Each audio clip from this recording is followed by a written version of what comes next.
Alors là, nous sommes dans la chapelle. Le peintre a commencé par représenter le livre de la Genèse.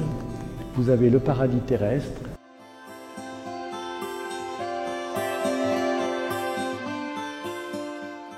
Et ce qui est intéressant de voir dans ce chemin de croix, c'est ce bandeau où l'artiste a représenté tous les gens contemporains de son époque, enfin avec les habits de l'époque. Vous avez l'infirmier, le militaire, le financier, il y a aussi l'ouvrier, le point levé. Pour la petite histoire, ces personnages ont été inspirés par des enfants qui étaient sur le site, à qui le peintre demandait « Que voulez-vous faire plus tard ?»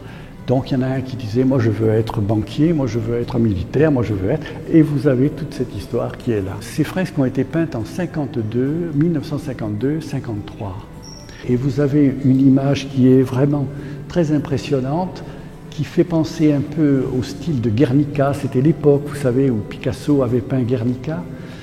Et vous avez ce personnage qui est accroupi dans une ville ruinée qui brûle, avec un arbre mort, etc. Il y a beaucoup d'émotions dans ce genre d'image. Après, vous avez des prisonniers, etc.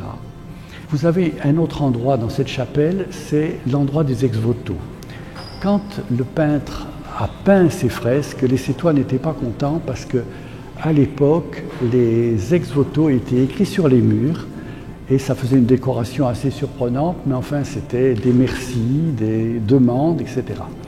Et vous en avez qui sont très très émouvants. Ils représentent des barques de pêcheurs, des bateaux de pêcheurs, et ce sont des histoires vraies. Alors je croyais le plus fort, ils sont partis, la tempête est arrivée, et là ça a été plus sérieux, ils ont dérivé jusqu'en Sardaigne. Et c'est un chalutier italien qui les a ramenés à Marseille, et heureusement, voilà. Donc voilà l'explication de ces ex-voto.